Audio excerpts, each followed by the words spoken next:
Swate Deve Gauravani Pracharine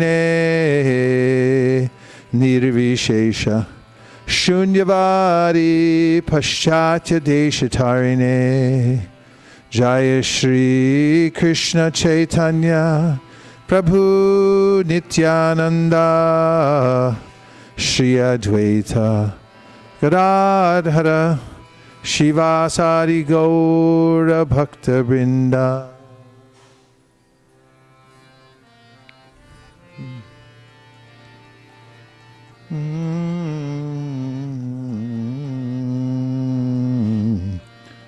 Hare Krishna, Hare Krishna, Krishna Krishna, Hare Hare, Hare Rama, Hare Rama, Rama Rama, Hare Hare.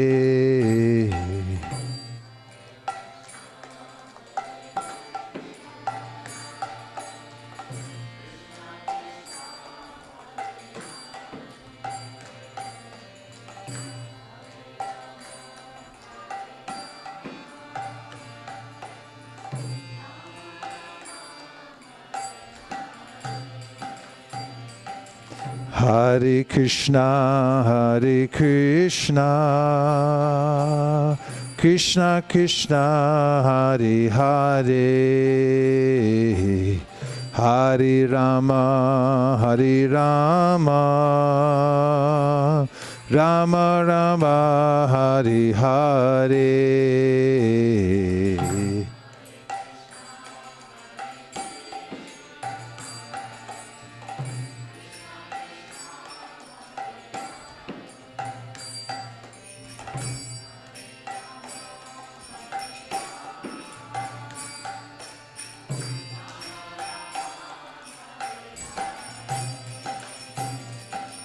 Hare Krishna, Hare Krishna, Krishna Krishna, Hare Hare, Hare Rama, Hare Rama, Rama Rama, Hare Hare.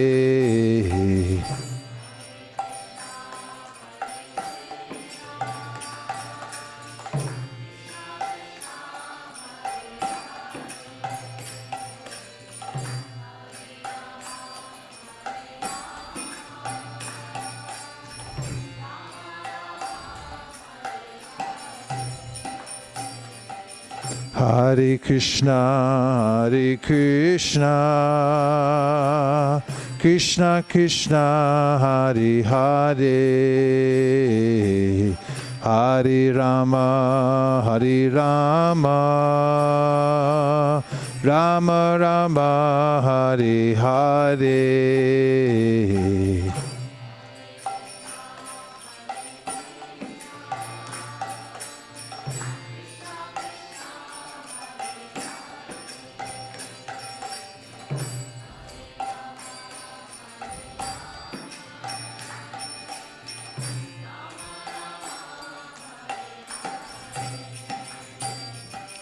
Hare Krishna, Hare Krishna,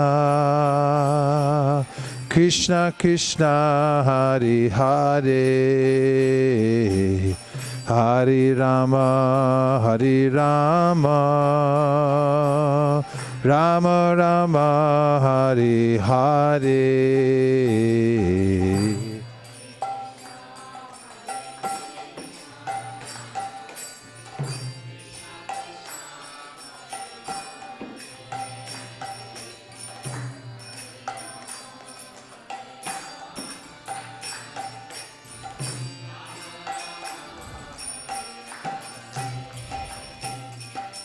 Hare Krishna, Hare Krishna, Krishna Krishna, Hare Hare, Hare Rama, Hare Rama, Rama Rama, Hare Hare.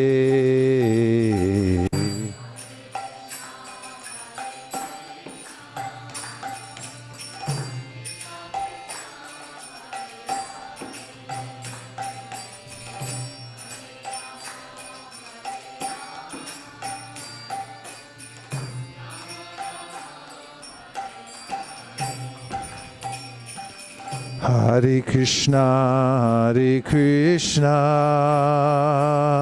Krishna Krishna, Hare Hare, Hare Rama, Hare Rama, Rama Rama, Hare Hare.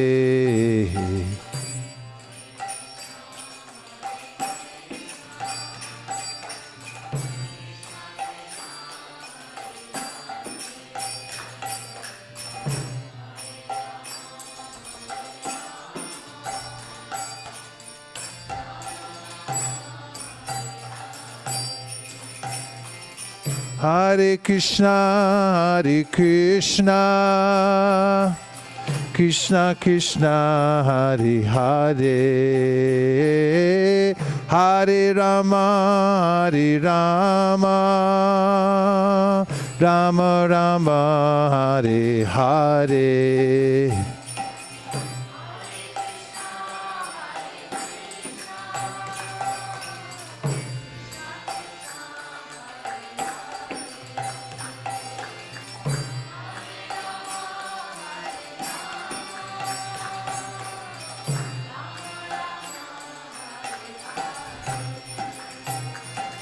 Hare Krishna, Hare Krishna,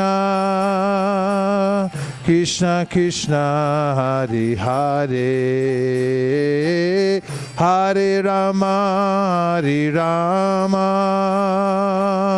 Rama Rama, Hare Hare.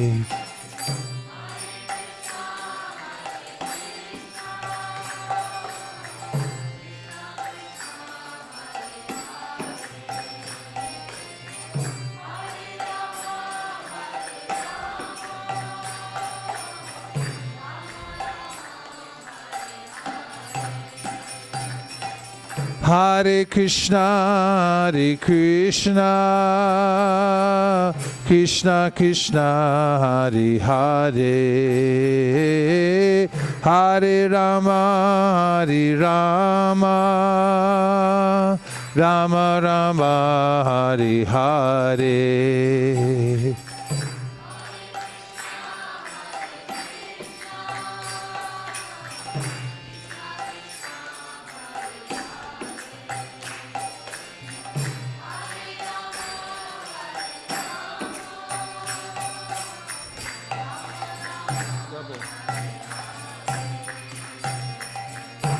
Krishna, Hare Krishna, Krishna Krishna, Hare Hare, Hare Rama, Hare Rama, Rama Rama, Hare Hare.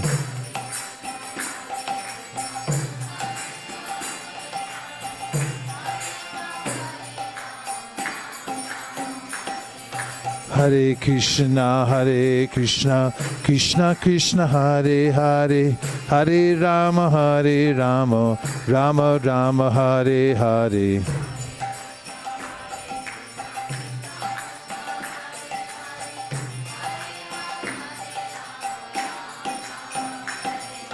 Hare Krishna, Krishna Krishna, Hare Hare, Hare Rama, Rama Rama, Hare Hare.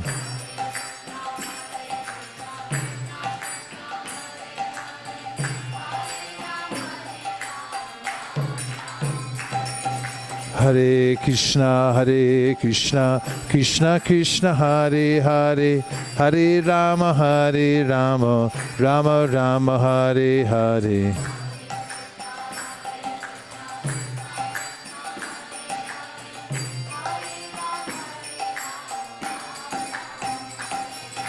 Hare Krishna, Krishna Krishna, Hare Hare, Hare Rama, Rama Rama, Hare Hare.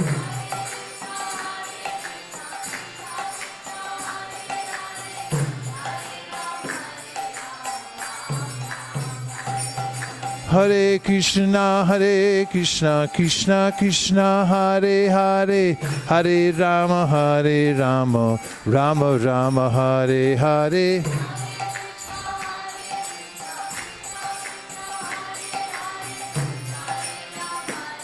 I don't know. Hare Krishna, Krishna Krishna, Hare Hare, Hare Rama, Rama Rama, Hare Hare.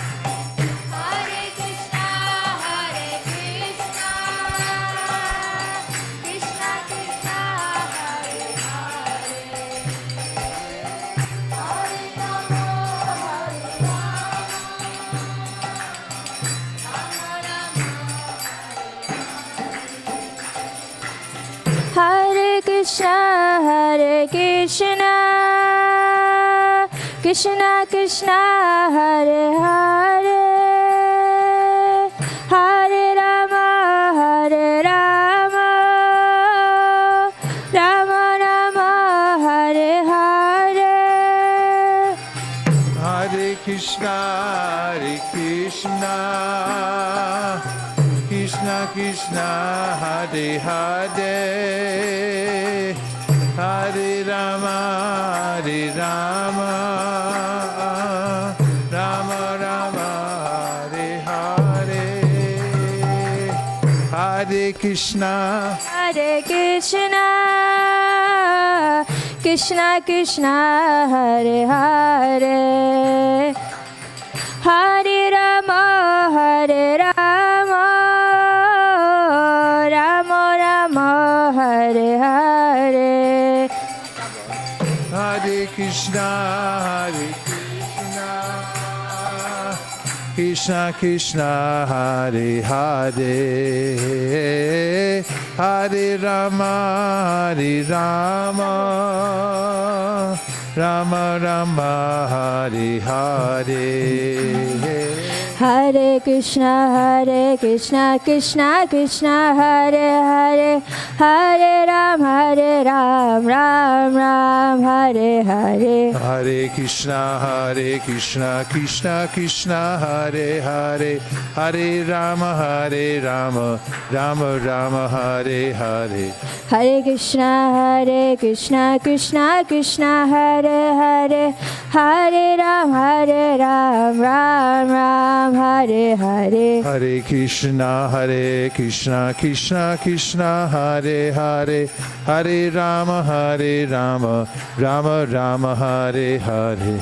Hare Krishna, Krishna Krishna, Hare Hare, Hare Ram, Ram Ram, Hare Hare. Hare Krishna, Krishna Krishna, Hare Hare, Hare Rama, Rama Rama, Hare Hare. Hare Krishna, Krishna Krishna, Hare Hare, Hare Ram, Ram Ram, Hare Hare. Hare Krishna, Krishna Krishna, Hare Hare, Hare Rama, Rama Ram, Hare Hare. Hare Krishna, Krishna Krishna, Hare Hare, Hare Ram, Ram Ram, Hare Hare.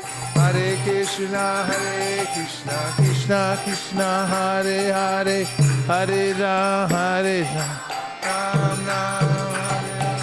Hare Krishna, Krishna Krishna, Hare Hare, Hare Ram, Ram Ram, Hare Hare. Hare Krishna, Krishna Krishna, Hare Hare, Hare Rama, Rama Rama, Hare Hare.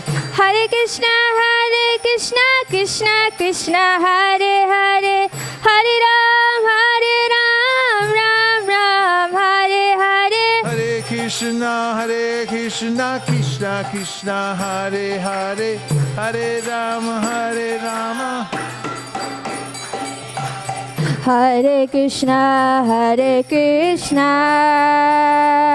Krishna Krishna, Hare Hare, Hare Rama,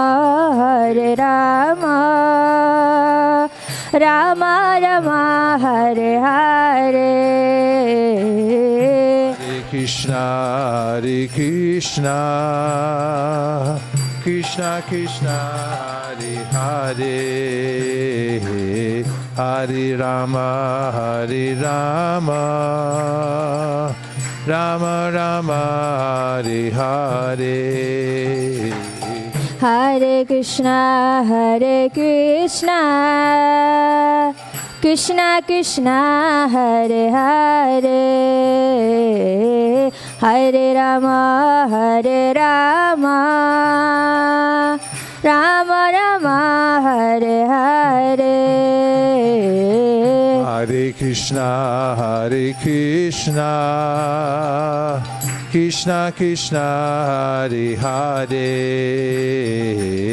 Hare Rama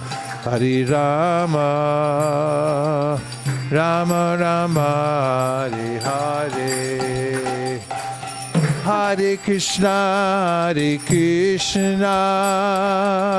Krishna Krishna Hare Hare, Hare Rama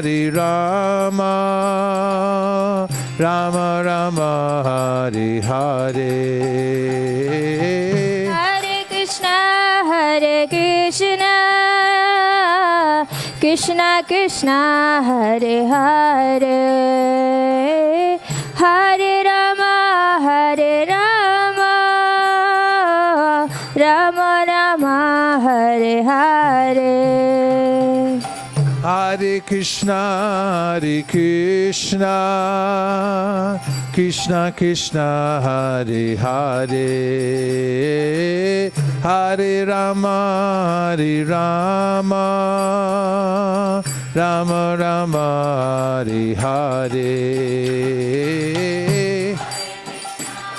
Hare Krishna Krishna Hare Hare, Hare Rama Rama Rama Hare Hare.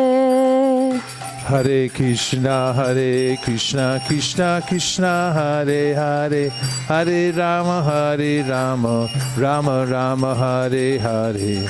Hare Krishna Krishna Krishna Hare Hare, Hare Ram Ram Ram Hare Hare. Hare Krishna Krishna Krishna Hare Hare, Hare Rama Rama Rama Hare Hare. Hare Krishna Krishna Krishna Hare Hare, Hare Ram Ram Ram.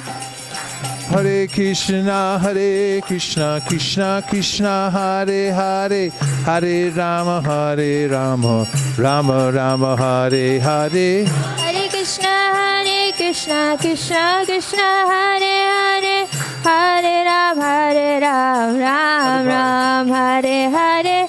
Hare Krishna Krishna Krishna Hare Hare, Hare Ram Ram Ram Hare Hare.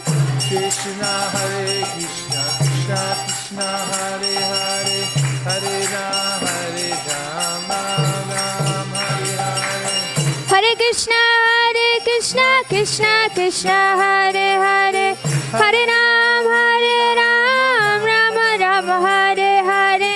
Hare Krishna Krishna Krishna Hare Hare, Hare Rama Rama Rama Hare Hare. Hare Krishna Krishna Krishna Hare Hare, Hare Ram Ram Ram Hare Hare. Hare Krishna Krishna Krishna Hare Hare, Hare Rama Rama.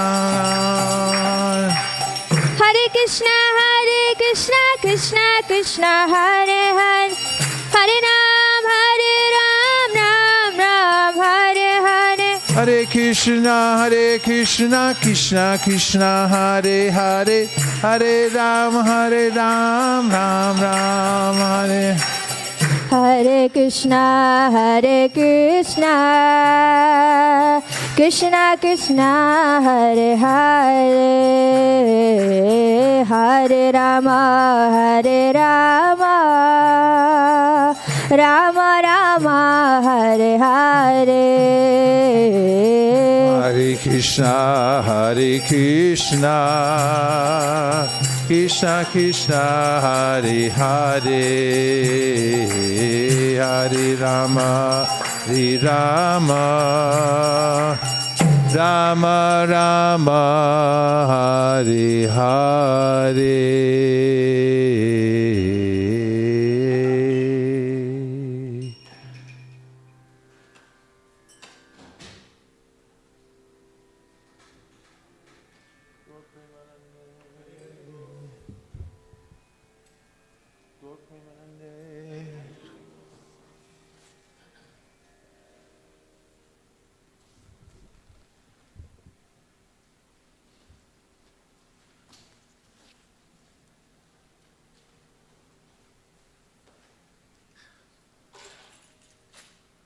Welcome back to ISKCON of Silicon Valley. To all of you who drove through the dark and the rain and the cold, we deeply appreciate you coming here to the live studio audience. And to those who have joined us online from various places around the world, welcome. We feel your presence, and it means the world to us. We're reading today from the Bhagavad-Gita in the 6th chapter called Dhyana Yoga. And in this chapter, Krishna, in several verses, talks about the importance of controlling the mind. But before we do, I offer my respectful obeisances to His Divine Grace A.C. Bhaktivedanta Swami Prabhupada, the founder Acharya of the International Society for Krishna Consciousness, and to all of you, because you're all Vaishnavas, and therefore you're the most worshipable in all the three worlds. Hare Krishna. So we find in Bhagavad-Gita 6th chapter, in the 6th verse, Krishna telling us about how when we control the mind, it becomes our best friend, and when the mind is uncontrolled, then it becomes our worst enemy. So I'll sing the line by line from the verse, and if you'll please repeat, then we can hear what Krishna said in Sanskrit. Bandhuratmatmanastasya Yenatmaivatmanajitaha Anatmanastu shatrutve Vartetatmaiva shatruvat. And the word for word, bandhu, friend, atma, the mind, atmanaha, of the living entity, tasya, of him, yena, by whom, atma, the mind, eva, certainly, atmana, by the living entity, jitaha, conquered, anatmanaha, of one who has failed to control the mind, to, but, shatrutve, because of enmity, varteta, remains, atma eva, the very mind, shatruvat, as an enemy. And the translation is, for him who has conquered the mind is the best of friends. But for one who has failed to do so, his mind will remain the greatest enemy. Please repeat. For him who has conquered the mind is the best of friends. But for one who has failed to do so, his mind will remain the greatest enemy. Srila Prabhupada's purport. The purpose of practicing eightfold yoga is to control the mind in order to make it a friend in discharging the human mission. Unless the mind is controlled, the practice of yoga for show is simply a waste of time. One who cannot control his mind lives always with the greatest enemy, and thus his life and its mission are spoiled. The constitutional position of the living entity is to carry out the order of the superior, As long as one's mind remains an unconquered enemy, one has to serve the dictations of lust, anger, avarice, illusion, etc. But when the mind is conquered, one voluntarily agrees to abide by the dictation of the personality of Godhead, who is situated within the heart of everyone as Paramatma.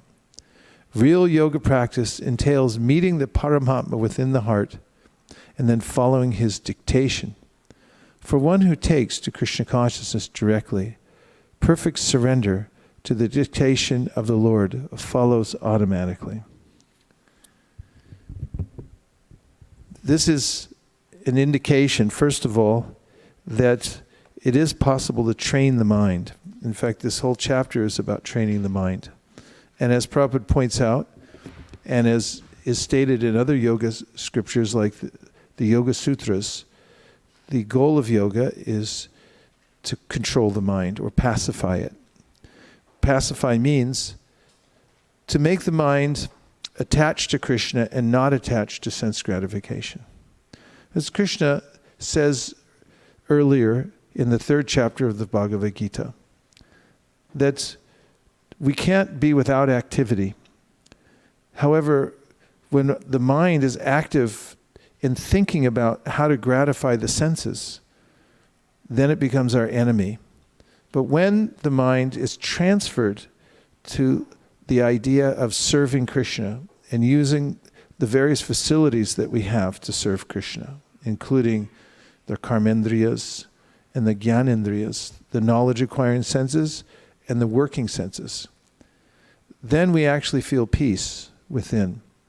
And in such a state, we can take dictation from the Paramatma or the Supersoul. So when the mind is the friend, it has the concept that I'm spiritual. When the mind is the enemy, it has the concept that I am this body. That's the simple demarcation between friend and enemy. When I think I am my body, and all the kinds of things that are related to my body are mine, then the mind is the enemy, because it draws us toward the temporary material world where we'll never feel satisfaction.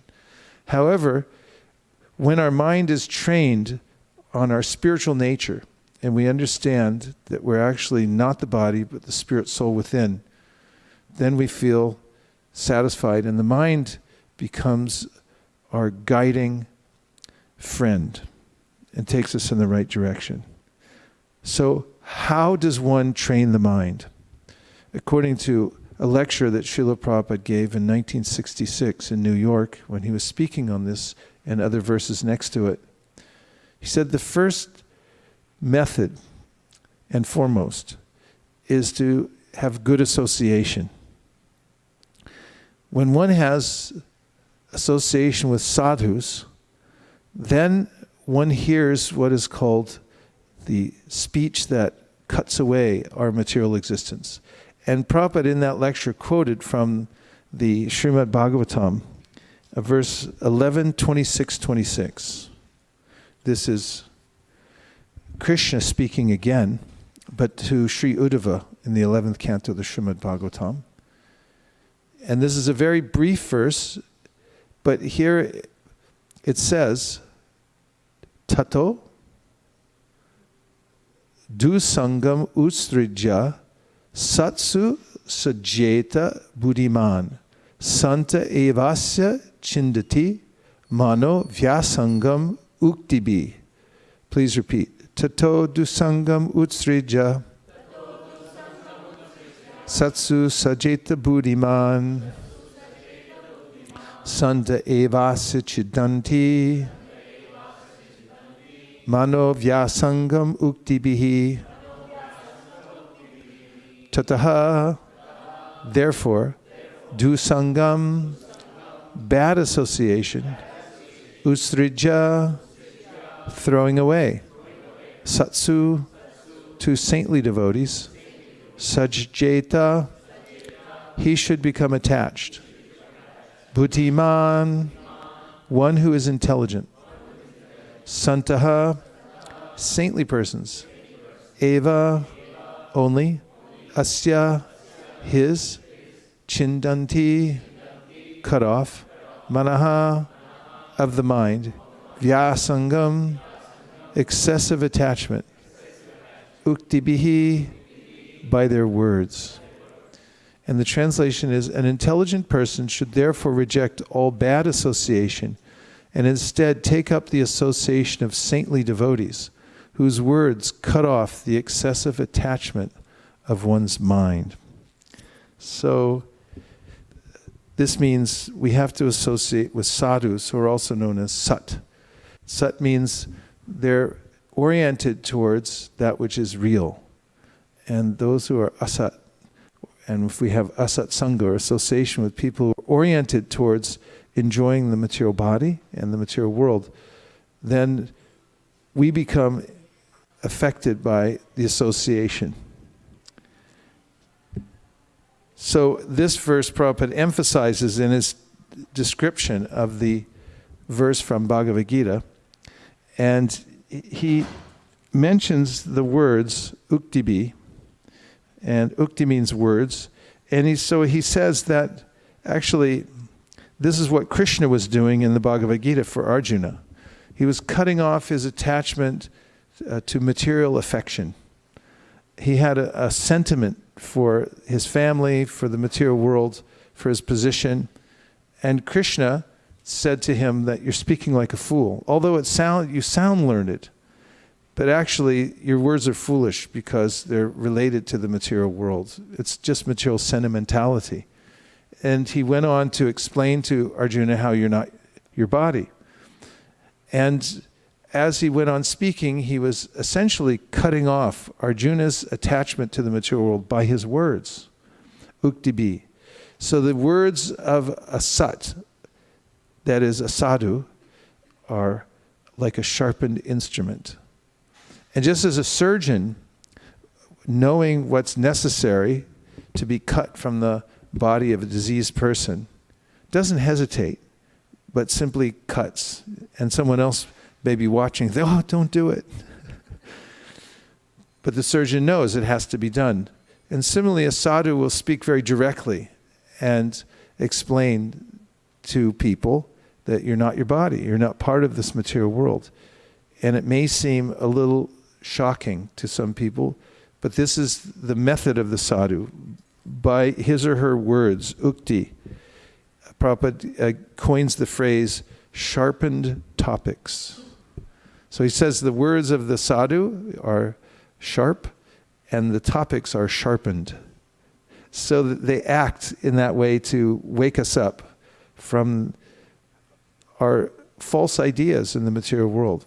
You see Chaitanya Mahaprabhu, wherever he went, he was intent upon bringing people out of their attachment to the material world or false philosophies, and he would speak very directly to them. Sarvabhauma Bhattacharya was a great scholar, but he was a Mayavadi. And when Chaitanya Mahaprabhu met him, he had every intention of bringing him out of his attachment to this impersonal conception of the Lord. And he did it ultimately by his words. In the case of Sarvabhauma Bhattacharya, who was a great scholar,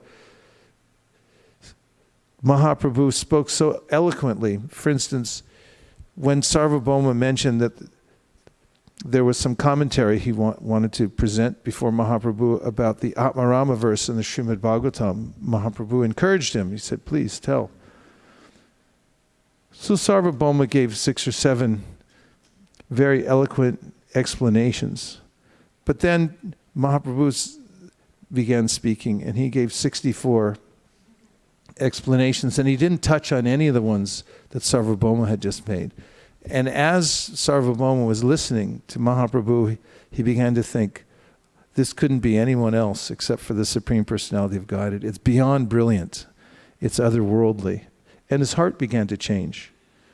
And Chaitanya Mahaprabhu, wherever he went, when he would speak to those who he would meet, he would cut through their illusion. He met some soldiers when he was leaving Vrindavan. He had passed out because of ecstasy, and his followers were standing around him, trying to revive him. And when the soldiers came, they accused his followers of giving this sannyasi some kind of drug and then stealing all his possessions. Luckily, Mahaprabhu woke up partway through the discussion because the soldiers were threatening to take away the devotees to jail. And Mahaprabhu then began speaking to these soldiers. They were Muslims. And by the power of his words, his speaking, he untangled their misconceptions, and several of them surrendered to him. He gave them initiation right there. So Mahaprabhu went here, there, and everywhere and spoke about Krishna, and he encouraged his followers to do the same thing, and that is to go door to door and tell people how to chant Hare Krishna and what Krishna's instructions are in the Bhagavad-Gita. And also that they should surrender to Krishna. Bolo Krishna, Bhajo Krishna, Koro Krishna Shikha. And because they were presenting this to people, some people accepted, some people didn't. Some people slammed the door on them. Other people invited them in and wanted to hear. But they simply repeated what Mahaprabhu had told them to do, and repeated the words of Krishna in the Bhagavad-Gita. And this has a great effect on people's minds and hearts. And this is the most important kind of speech, because as the Bhagavatam points out, Shukadev begins speaking the Bhagavatam to Maharaj Parikshit and says that people have many topics for conversation in this world. Shotavyadi nirajendra nrinam santi sahasrasha apashyata matmatvam griheshu grihamedinam. But most of them are related to maintaining the body and the family and the country and so forth. And these topics, millions and millions of these topics, combinations and permutations of the same thing, description of the three modes of material nature. So the most important speech is the Bhagavad Gita and Srimad Bhagavatam. So that's the second point that Prabhupada makes of how to make the mind a friend. The first is association with sadhus who speak the truth. And the truth means you're not your body, you're a servant of Krishna. And Krishna is with you within the heart. And the second method he mentions is that you should hear and read books, good books, he said, like Bhagavad Gita and Srimad Bhagavatam. This has a marked effect on the mind because these are transcendental words. They come from Krishna himself. And when one hears the Bhagavatam, especially if you can hear it in the association of devotees, then it has a systemic effect on our lives. It actually changes us. When we go to Govardhan and spend time reading Bhagavatam every day, a focused group, we spend at least 5 hours hearing Bhagavatam every day together. The experience that the devotees have is profound. When they leave that place, or even during the readings, but especially when they walk away, they feel the effect that they've taken some very powerful medicine. And oftentimes they'll say things like, it was life-changing. It gave them a new lease on life. And if one takes time every day to read from Bhagavatam or Bhagavad Gita, one will also be fortified and directed by the words of Krishna in the Bhagavad Gita. And in this way, the mind actually becomes friendly. Because when the mind is directed again towards the self, the spiritual self, then it's our friend. When it directs us towards sense gratification, then it's our enemy. Because it's drawing us towards that which we cannot actually enjoy, that which we're incompatible with. So, number one is sadhu sangha. And sadhus cut with their words. They tell the truth. The Bhagavatam also says, Satam prasangam mama virya sambido bhavanti hritkara rasayana kata taj joshanad asho apavarga vartmani shadaratir bhaktira nukramishriti. And that is that by hearing, or rather by associating with sadhus, those who are practicing Krishna consciousness, one will hear a vibration that's very beneficial. It goes into one's ears and then changes the state of one's heart. And that means that one changes one's direction in life from going to the cycle of birth and death again and again to going back home, back to Godhead. One's actually released from the trap of the material world by hearing this vibration of the Bhagavatam. Not only that, one then begins to revive one's relationship with Krishna. And that comes in the form of Shraddha, or intensifying faith, dependence on Krishna as one's maintainer and protector. And also a rati, which means an intensive taste for chanting and hearing about Krishna. And then bhakti, which means that one's original relationship reawakens with Krishna. And this can be achieved even by an ordinary person who's working in the material world. This is mentioned by Brahma himself in the Srimad Bhagavatam when he says, Jnani prayasam udapasya namanta eva jivanti san mukharitam bhavadiyavartam stane stita shrutigatam tanuvan manobir ye prayaso jita jito pyasitais trilokyam. In this verse, Brahma says that one should give up trying to understand God by one's own speculative powers. Rather, one should stay in one's position, whatever that may be, and organize one's life around the principle of hearing about Krishna. And by doing this, he says, even an ordinary person can come to the point of conquering the unconquerable. Krishna is known as Ajita, but a person who hears about Krishna sufficiently and develops love for Krishna then becomes the conqueror of Krishna. How does he conquer? Because he develops love. And Krishna becomes so drawn to that person and so submissive to the devotee who has love for him that practically it's said that he's conquered by the love of the devotee. This stane stita shrudikatam stane stita shrudikatam tanuvan manobir means stane stita means you can stay in your position. You don't have to adjust externally so much, but you do have to change the vibration in your life. Because the quality of the vibration in our lives will determine the quality of our lives. It's the vibration that has the greatest effect on us of anything. Therefore, Vedanta Sutra summarizes this by saying, Anavriti Shabdat. By pure sound vibration, you can become uncovered and discover your real nature. And there's much, much more that takes place, especially when one hears the Bhagavatam. Sri Chaitanya Mahaprabhu would quote, Duri Harikatamritam.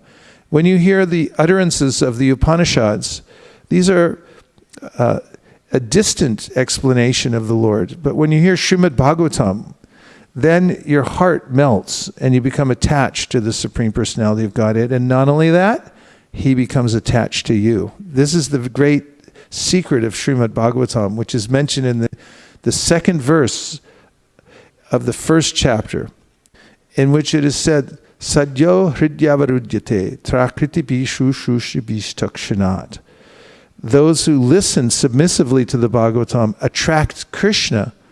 He wants to hear it too. And he notices that you're listening, and therefore he won't leave your heart. He stays there always. Even if a little bit of listening does that, what to speak of intensified hearing? So by associating with sadhus, and especially making oneself submissive to their corrections. Prabhupada mentions when he's speaking about this particular topic that one should, see if I can find what he said, be prepared for cutting words. That's what he said. Be prepared for cutting words. It's not so easy to take cutting words. In fact, it's said in the Srimad Bhagavatam, 11th canto, in the story of the Avanti Brahmana, Krishna says this, that when an ignorant person says harsh words to you, that's the most disturbing of all. It's the hardest thing to control your mind when someone says some harsh words to you. And therefore, one of the ways in which we become disturbed in this world is by hearing these kinds of things.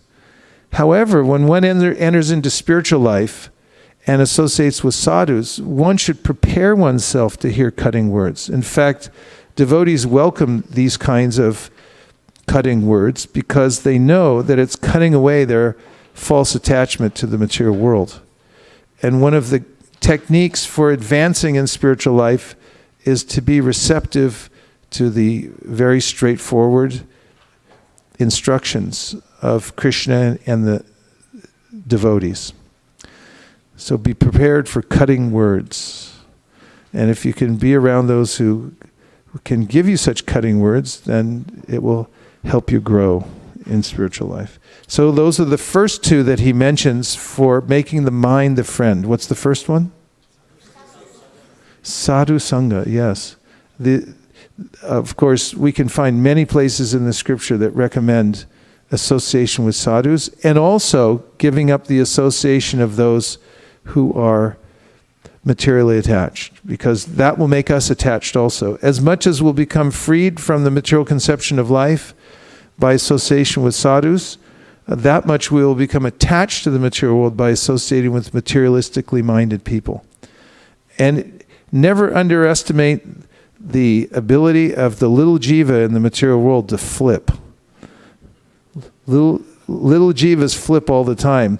In fact, there's a term nowadays called radicalization, and that is sometimes people, they'll get around fanatics, and the fanatics will speak to them in a certain way, and the next thing you know, that little poor person who is listening and associating then also becomes a fanatical type of person and loses his balance and bearings in life.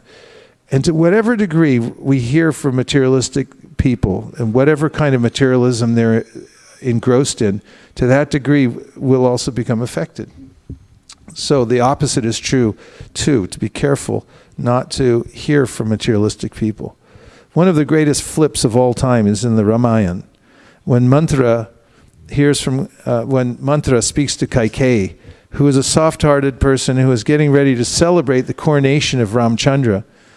And I always dread hearing that part because it's so painful to hear how Kaikeyi, over just the course of a few hours with Mantra speaking to her about how Ram is actually ill-motivated, Dasarath is cheating you, how your son should be coronated instead. And just within a few hours, she completely flipped from being happy, singing, being ready for Ram to be coronated, to being so envious that he wanted him to go to the forest. And even when Dasarath was pleading that please don't do this, she couldn't hear that. That's how easy it is to be flipped by the material energy, by an envious person. So don't think that you can't be flipped. In fact, in the Chaitanya Charitamrita, Prabhupada quotes many times the admonition that you shouldn't hear from Mayavadis because it can destroy your devotional practice. So we're finely tuned. The instrument of the human body needs to take in the right kind of vibration in order to lift the consciousness. And if we take the wrong kind of vibration, then we'll be thrown back into the cycle of birth and death. And I'm just saying that because it's a scientific fact, science from the Bhagavad-Gita.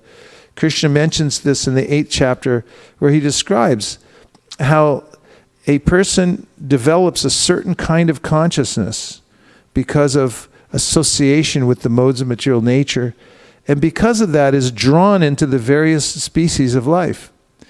In order to be extricated from the material world, one has to hear the right kind of sound vibration, which means that one has to be very deliberate about it. And then, at the time of leaving this body, one's mind, having been purified by spiritual sound vibration, will be attracted to the transcendental realm. And by that attraction, one will be drawn to that place. Yanti deva deva. Pitran yanti pratirvata, bhutani yanti bhuteja, yanti mam yajinopimam. Therefore, Krishna says, it's up to you humans to decide which direction you want to go. And therefore, you should be deliberate in the way that you conduct yourself in the world. So sadhu sangha, which kind of overlaps with hearing Bhagavad-Gita and Srimad Bhagavatam, because you'll find that's what sadhus do. They have the Bhagavatam, they have the Bhagavad-Gita, and they spend time doing that, hearing from that. And even if you're not a sadhu, if you want to be a sadhu, join the sadhu club, then just get yourself a Bhagavad-Gita and a Srimad Bhagavatam and pretend that you're a sadhu by reading every day. And then all of a sudden you will be a sadhu, because that's what sadhus do. And this is what Prabhupada came to do, is to create sadhus all over the world so that more people could have association. And I was just reading this morning in the 9th canto of the Srimad Bhagavatam where he said, yes, this is an extremely difficult task, but it has to be done because this is the sum and substance of using the human form of life properly. So, Sadhu Sangha, second one is hearing from books like Srimad Bhagavatam and Bhagavad Gita. And the third thing, he said, for controlling the mind is that one must learn toleration. This is something that Krishna recommends throughout the Bhagavad Gita. For instance, he says, Matra sparshas konteya shitoshna sukadukada agama paino nityas tamstatik shashva. Correct. So here he's talking about Shita Ushna. There's heat and cold. So this is one of the dualities. And whether it's hot or whether it's cold, one should go on doing one's duty. This is the emblem of the person who is tolerant. That no matter what the situation is, one continues with one's duty, doesn't give it up. And the main duty of every living entity is to continue his or her worship of Krishna. And when we come into the association of devotees, we find a very clear protocol for how to worship Krishna in certain ways, like chanting japa is an important one. Whatever the situation in our life, we should complete our rounds. Or we should offer our food to Krishna. And we should do our prescribed hearing, like reading from the Bhagavatam. The Bhagavatam shouldn't be skipped over. A Bhagavatam class shouldn't be skipped either. When I took that class from Anuttama Prabhu about 15 years ago in Dallas, Texas, it was an excellent class. Someone told me, I have an MBA, but this class, in 5 days, I learned more than my MBA in 2 years. So I said, I got to take that class. It was called Leadership and Management. A lot of us from ISV went. That's from back in the old days when we lived in a tiny little hut. But we all went there to Dallas, and we took that class over several days. And at the end of it, see, we had many groups. There was probably about 70 devotees in that conference, and we had been divided into smaller groups. And within those groups, you had to elect a team captain. So I had been elected as a team captain in my group. And the last day, after we learned so many techniques about goal setting and strategic planning especially, we had to, everyone wrote their own strategic plan during the class, but we had to pick one of them, and then we had to make a group presentation to the public, but they didn't give us any time to really prepare except because it was at the end of the day and we had to do it the next morning. And when I went and asked Anuttama, I said, or I raised my hand, I said, how come there's no time? And he said, because this is a real life circumstance. This is how it works. So we wanted you, it's like doctors, they make them apparently stay up all night to do their, during their residency or something, to practice. Is that right, Dave? On the ambulance and things. So then I was trying to plan, when are we going to cut out some time to meet together to plan our presentation, because it's a group presentation. So Jayadvaita Swami was in my group, and I was crunching the numbers and seeing when we could meet, and I suggested a time that was during the Bhagavatam class the next day. And he looked at me with such disdain, and he said, oh right, the old skip Bhagavatam class for the sake of management. And that was a sadhu cutting. You know, he cuts, he'll just say. And then I said, I learned more from that one cutting remark than I did. Of course, I learned a lot in the seminar. I always tell Anuttama that it was life-changing. But actually hearing that one thing, I always remember whenever my mind's, let's skip Bhagavatam class because this meeting's so important. I always remember him scowling at me like, Yeah, right. The old skip Bhagavatam class for the sake of management scam. So you can't. This means that you have to be steady in your duties, no matter what else comes up. Stick with it. In Denver, Colorado, there's a stalwart devotee, Mother Nidra, who's a Prabhupada disciple, has been steadily distributing books, I think, every day since she joined the movement. And also, now it's going on 26, 27 years, or maybe longer, but I know 26 years for sure, that she wake up the deities there. It means she'd have to get up at 2 a.m. in the morning, no matter what else was happening, and come in, and Denver can be freezing, and wake up the deities and do the Mangal Artik and so forth. And when she got some kind of cancer, and she came to the temple president after she came to the doctor, and he said, yeah, I'll have to take a week off.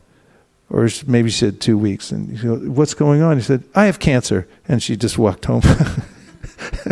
And after she finished going through the surgery and everything, there she was back on the altar. The point was that she wasn't disturbed by the circumstances. She was fixated on doing her service. And it's very important to learn how to stay steady in one's service and tolerate whatever the external circumstances are. Go on with your duty, to tolerate. So Prabhupada mentions that this helps one to overcome the two major ways in which the mind becomes our enemy. One is plan making in the material world. The mind's constantly making plans of how I'm going to get comfortable here in this material world. For instance, you could drive down the California coast, and you can see all kinds of little townships as you drive down the Highway 1. And then your mind will say, oh, if I lived here, I could have that little place. I see people all the time, and I do it myself. You go to any place on the earth, and it's a nice place. Oh, I could live here. I see people all the time, they go to the Dham, and then they'll see a little place. Of course, it's a little different because it's a Dham, but the idea is, oh, let's buy a place. Of course, you can't necessarily live there after you buy it.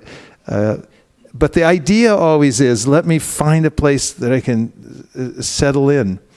And so there's a tendency to make plans, future plans for happiness in the material world.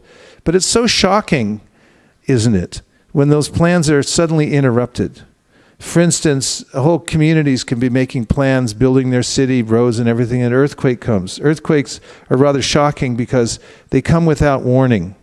Now there's a earthquake warning system. Did you know that? Some cities are installing those, so you have 3 seconds to get ready. It actually helps the municipalities because they have certain big machines and things they can shut off within a few seconds when they get that. But for most people, it's very shocking. There's nothing you can do to prepare for it. But it ruins your plans suddenly. And the material world has a allurement to it that I'm thinking that I'm going to be happy somewhere. I'm going to make some plans. So this is the plan-making idea the mind makes. And it drags us back into the material world. And then Prabhupada said the other feature of the mind is imaginations. That I'm imagining so many combinations and permutations of material nature. If I just put them together in the right combination, if I get the right job and the right place to live and so forth, the right car, whatever it is, then I'll be happy.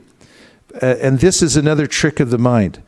So it's not that we have to abandon plan making or imagining, but Prabhupada goes on to say we should dovetail it, connect it to Krishna. So make plans for Krishna, or the best yet is find out what Krishna's plan is and then sign on to that. And if other plans come up or people offer you other plans, say, that's all right, I already have my plan. In fact, this is one of the best ways we find, well, in ISKCON, one of the biggest problems we have. You want to know the biggest problems we have in ISKCON? Planning. Because there's so many things happening. There's so many events going on all over the world and in any given ISKCON community. Wonderful events that it's hard not to have direct hits with other events. So the best way to avoid that is to make your plans early. and make sure that you have your schedule all set up so that you know what you're going to do, and it won't be changed or interrupted by other things that come up. So similarly, if you take on Krishna's plans, for instance, Chaitanya Mahaprabhu says that everyone should help me spread the Sankirtan movement all over the world. Now, if you study the Chaitanya Charitamrita and come to an understanding, a belief that Chaitanya Mahaprabhu is Krishna himself, and he's speaking these words, and they're divine, and you say, okay, I'll just take that instruction, and I'll dedicate my life, I'll use my properties, my money, my intelligence to help Chaitanya Mahaprabhu expand his movement. You'll be situated in the right plan. That's the right plan. You find out what Krishna's plan is in the Bhagavad-Gita, and then follow that plan. And that's how to change the mind from being an enemy to making its own independent plans to being a friend. Just follow Krishna's plan. And you'll be successful, without doubt, because Krishna's plan always wins. And my plan always loses. And the reason I'm unhappy is because I have my own independent plan. And it always gets thwarted one way or the other by the course of time. And that's what I call suffering. But if I just follow Krishna's plan, then there is no suffering. So this tolerance comes about by sticking to Krishna's plan, and no matter what the changes are in my life, if I know I'm with the right plan, I don't become disturbed. I just go on practicing what Krishna's told me to practice and not worrying about the external conditions. This is the third way that Prabhupada mentions to make the mind your friend.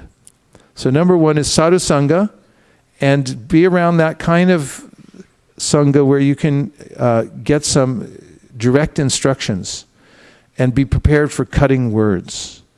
And the second is to stay connected to good books like the Bhagavad-Gita and Srimad Bhagavatam.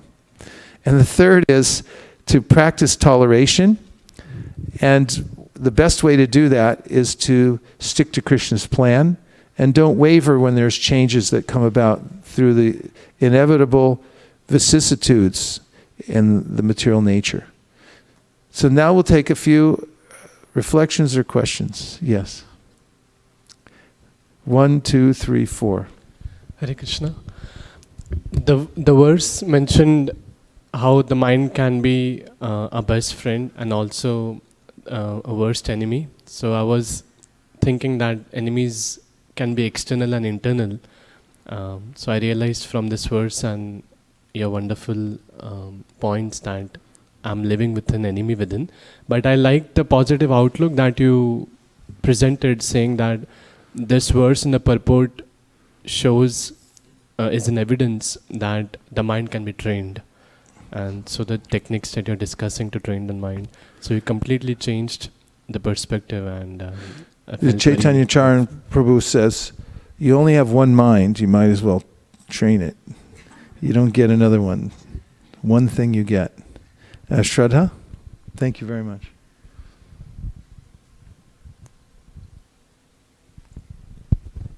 This is from Facebook, Maharaj. Bhakta Ankit has a question. Oh, Bhakta Ankit.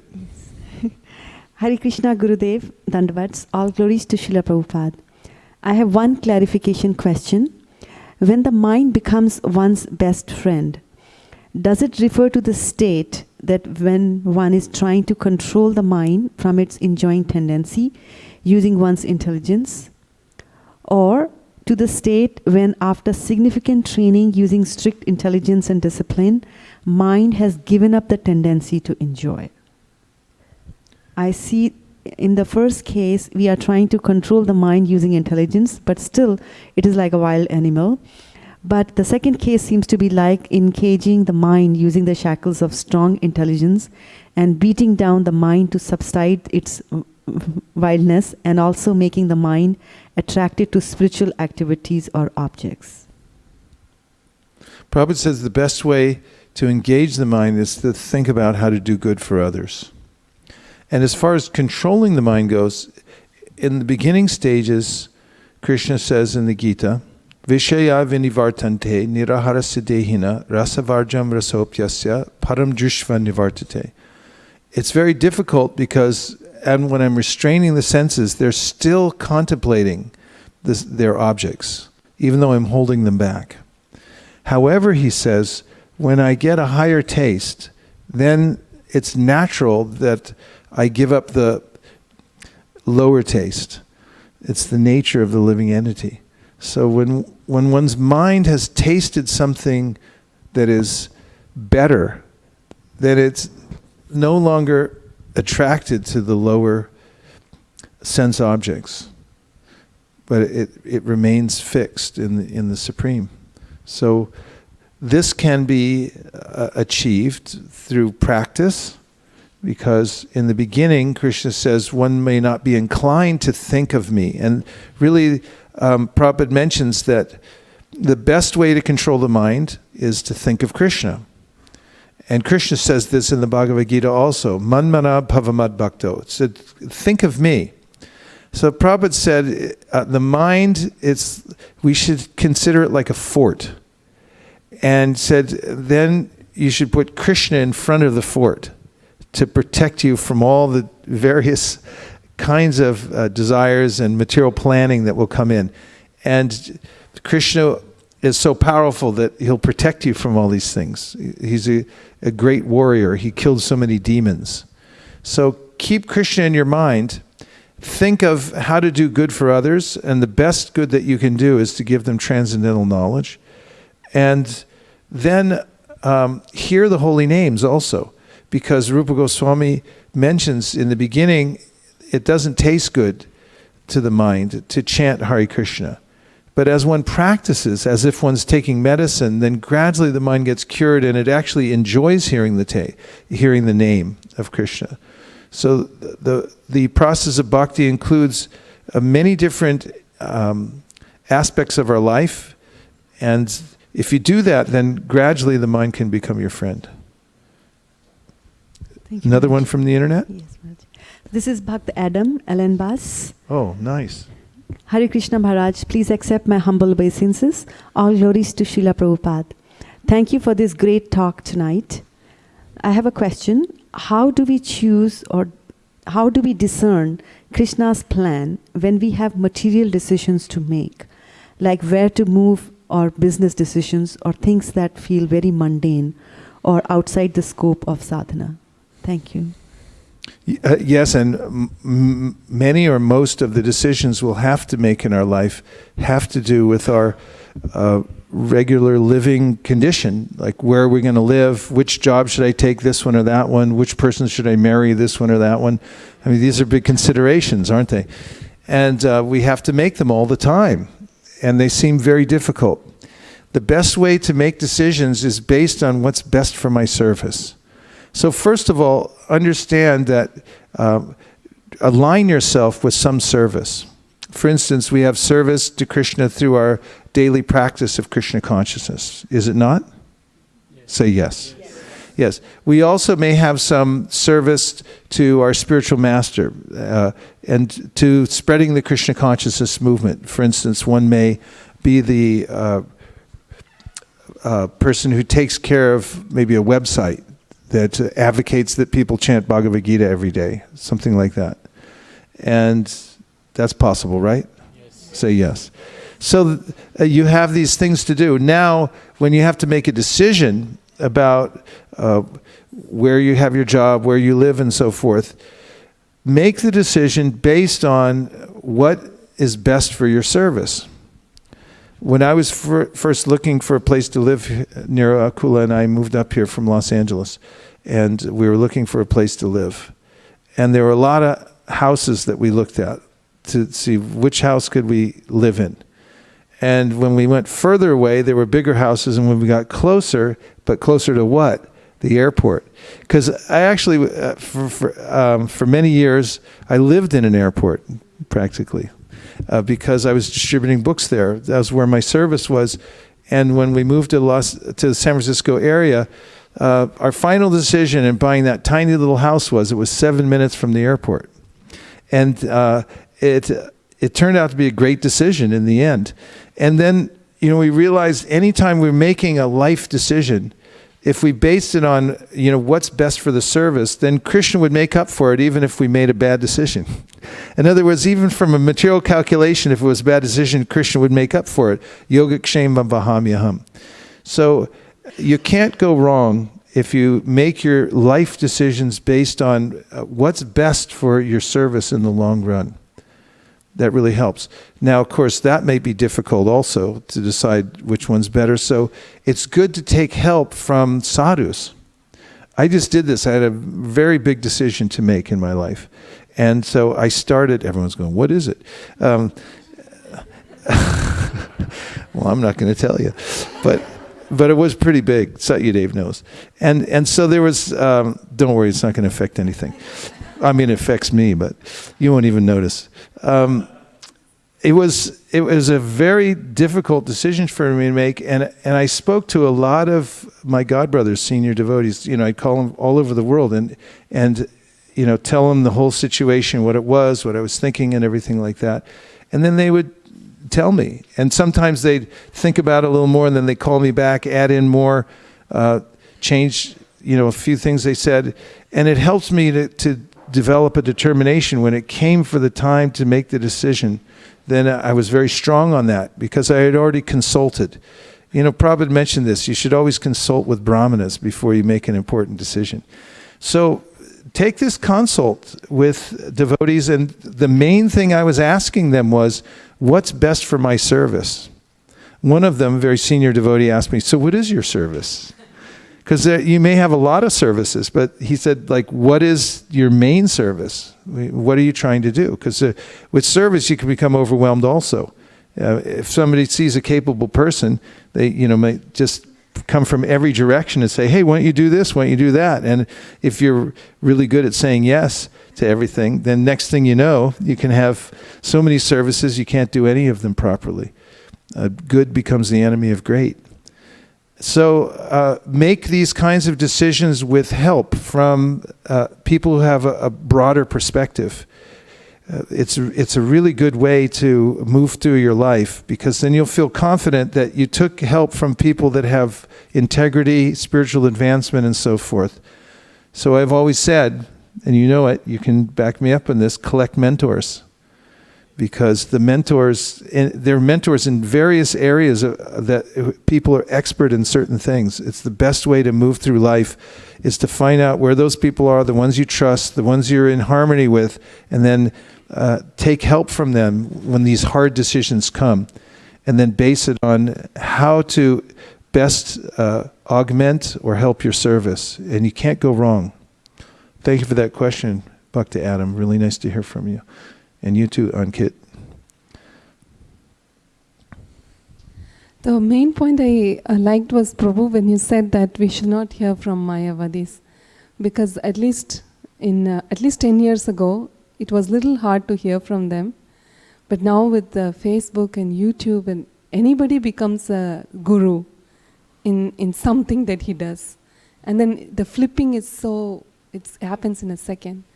So I'm just thinking how important it is to read Prabhupada's books with more focus now than back then, so that we can know from whom we want to hear and not hear from everybody, because everybody looks more authentic with the show and everything. So that's something that I thought. Yeah, and this is one of the ways that one can advance in spiritual life, is to be very clear on the actual means by which one can connect to the Supreme, the means by which one can come to the perfection of life. And if you study the Bhagavad-Gita and Srimad Bhagavatam very carefully, you'll be equipped with the kind of knowledge, it's very logical, a presentation of the Supreme, of his different energies.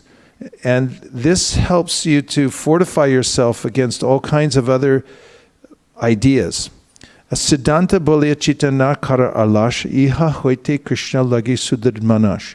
Kaviraj Goswami, he's going through a lot of different presentations about who the Supreme is. Of course, in his presentation, He's talking about the fact that Krishna is the source of everyone, including Narayan and so forth. And he says, I've studied this so thoroughly and carefully, and I understand the Siddhanta. Therefore, I'm very determined in my service. I'm very focused in it. And therefore, it's important to know the philosophy of Krishna consciousness very deeply, and to have, of course, practiced it oneself, so that one isn't flipped by hearing this and that. Bhakti and Kamala, and then Prabhu, and then Achyuta. Okay. And then more from the internet. Hare Krishna.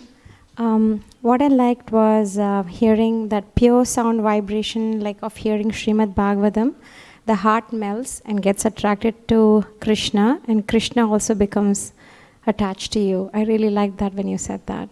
It was really profound for me. Yeah, actually, I didn't say that exactly, but I'm glad you brought that up, because there is another verse that talks about the heart melting. You know, I was saying how it's medicine. I was quoting the verse, Satam prasangam mama virya sambido bhavanti hrit karna rasayana kata. You recognize all that. Hrit karna. So hrit means the heart, karna means the ear. So the sound vibration goes in the ear, enters within the heart, and then I was saying it changes your direction, because this verse says apavarga vartmani. So apavarga means the opposite of pavarga. So pavarga is the path of the material world. And if you can bear to hear it, then don't cover your ears. I'll about to say it. But pa, pa, ba, ba, ma. So these represent the different aspects of the material world, and it's not pretty. So pa and means that you're forced to work hard in the material world. True or true? True. Yeah. And then pa means finial, which means you work so hard, foam comes from your mouth. Even if you're the, President of the United States, you got to work so hard, foam comes from your mouth. Then ba and pa means that there's disappointment, and then there's always fear, bhayam, fear, and then ma means mrityu, or death at the end. You don't get to keep any of the stuff that you worked so hard for. So that's not very nice, right? Not so nice. So apavarga is the opposite. That relieves everything. Put the akar in front of the pavarga, it means you reverse your direction in life. And it all happens from within the heart, because the heart is the chariot driver of the body. So now the point you brought up about the heart melting, that's also there in Scripture. In the 11th canto of the Srimad Bhagavatam. And this is a famous verse, because Srila Ishvara Puri, Chaitanya Mahaprabhu's spiritual master, taught him this verse right when he took initiation. And he said, this verse is the essence of the Srimad Bhagavatam. You want to hear it? Evam vrata sva priyanama kirtya chatana rago jita chuta uchar asatyato rotiti roti gayati unmadavam rititi lokabhayaha. So this verse says that when you take a vow to chant the Hare Krishna mantra, Evam vrata sva priyanama kirtya. Evam vrata means a vow, right? So when you take this vow that I'm going to do the chanting, then this is a way in which you become dear to Krishna, and Krishna becomes dear to you. The name starts to become, you develop a relationship with the name, who's non-different from Krishna. Then it says, because of that relationship, your heart starts to melt. It's called druta chitta. So druta means melted, and chitta means the heart. Druta chitta. And then your life becomes different, because your heart's different. It melts because of the influence of the holy name and your vrat to chant. So when you do that, then your life changes. That's how to change your life legitimately. You can try all kinds of other things, extra education, moving to a coastal town or in the mountains or whatever. But internally, the heart has to change in order for the world to change. Because we don't see the world the way it is, we see the world the way we are. So this legitimate way to change your heart is by the transcendental sound vibration. Okay, so that was one, and then Prabhu, right? Yes. What is your name? Kailash. Kailash. Haribo. Hare Krishna. Good to see you. So my question is, Prabhu, how can I overcome this argument of the mind that you can take to bhakti or you can become serious in the spiritual path when you grow older? there's time, you can grow older. Well, you can, I mean, when you grow older, but it's a lot harder because take it from those like me or getting older, things don't get easier. And, you don't know what old is. Prabhupada said old means about to die. Can you say you're any older or younger than I am? Because we don't know what old is. Some people die when they're 2 years old. Some people die when they're 20. Famous poets have died when they're 27. I think it was Shelley who died in his 20s.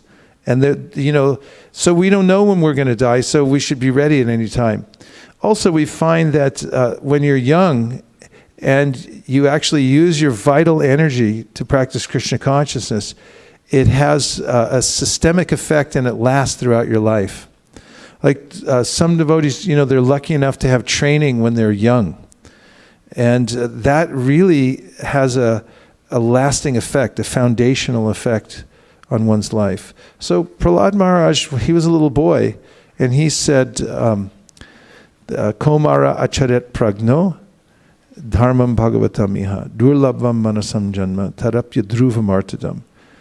So life's not fixed. You don't know when you're going to die. He said, start from the tender age of childhood, when you're just a little kid.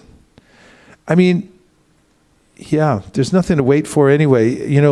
There's just more attachment, and it's harder to get rid of later. When you're around people who are leaving their bodies, they'll tell you that they wish they had practiced more, not that they had waited longer to start. Because it's a serious thing, actually. Leaving the body is not such a light topic. And most people don't even want to think about it. They don't think they just put it off until and then they think, now what just happened? So make a better life plan and think about the end first. And start planning for it. At least put away a little something. I mean, what people like, they don't save any money and they think, well, I'll just do it later. They always end up like dependent on others and broke and everything like that, right? If you have a financial plan and you go, what's your financial plan? Well, I really don't have one. I mean, later on, probably I'll win the lottery or something, It's like the person will be poor and destitute and so forth. But if you just put away little something, put away something in a no-load mutual fund, dollar cost average when you're 20, and by the time you're 29, then 40, 50 comes along, you'll have $1.5 million. At least you can, get that little house by the beach. Now, the fact is, if you invest in Krishna consciousness, even a little bit on a regular basis when you're young, make that investment. That it'll be there for you when you get older. You'll really need it too. Something. Yes, Radhakripa Prabhu, unless I'm skipping over any. And after Radhakripa Prabhu, we're coming back to the internet. We have some more from Facebook. Hare Krishna Maharaj. Maharaj, I just want a clarification on the service. As you mentioned, when Jadavat Maharaj told you to Bhagavatam class is important and we should not be planning during that time. But how about if there is a occasional or maybe important service for special occasion where you are involved in? Is that is okay to miss the Bhagavatam? You mean like Rath Yatra and you got to go down early and set up the tents and stuff like that? Yeah, those are kind of exceptions. But the main principle ultimately is to keep the vibration going and not think that it's okay to, for the sake of expediency, of doing other kinds of other things, that I'll be able to succeed without the foundational part of my life, which is my hearing and chanting. That's something that we've seen again and again. Oftentimes you can get swept away by management and even doing some kinds of services like book distribution or whatever. If you don't take time to hear and chant, eventually you'll dry up and you won't be able to do anything because we're dependent on that. So the two things have to go together. Now, when you're a householder, there's all kinds of things that come up, right? Job changes, kids go to school at a certain time. So you have to weave it into your life so that you at least have your nourishing hearing and chanting at some time every day. And if there's an emergency, yeah. But he was talking about justifying, this for that. I mean, we could have done it then, but not with him in the group, because he wouldn't let us. And that's why you should have sadhus around. They'll really keep you on the strict path. Thank you, Maharaj. Yes. Oh, Prabhu, I skipped you. I'm sorry.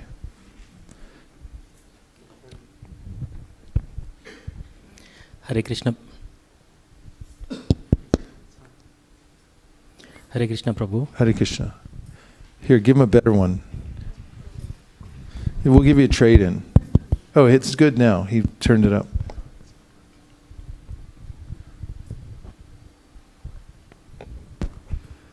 Hare Krishna, Prabhu. So it's a wonderful class. Thank you very much for the enlightenment. Especially, I like the way you said we should be prepared to take the cutting words from the sadhus. That is very touching, as well as comparison between Upanishads versus Srimad Bhagavatam. So people who are following Upanishads, it's like a distant way of getting to Krishna, versus Bhagavatam is more intimate. So I think this is one argument we can also use in door-to-door book distribution, because many times we go to Indian families and they say, I have few Upanishads with me, I haven't read, and so this will be one additional Yeah, I can thing. get you that verse. It's a verse that Chaitanya Mahaprabhu invoked, and I have it somewhere. Do you know it off the top of your head? Dure harikatam ritam. Shivas? It's not in the Chaitanya Charitamrita. It's not in the Veda base. I got it from another place, but it's a nice verse. Huh? Dure harikatamritam.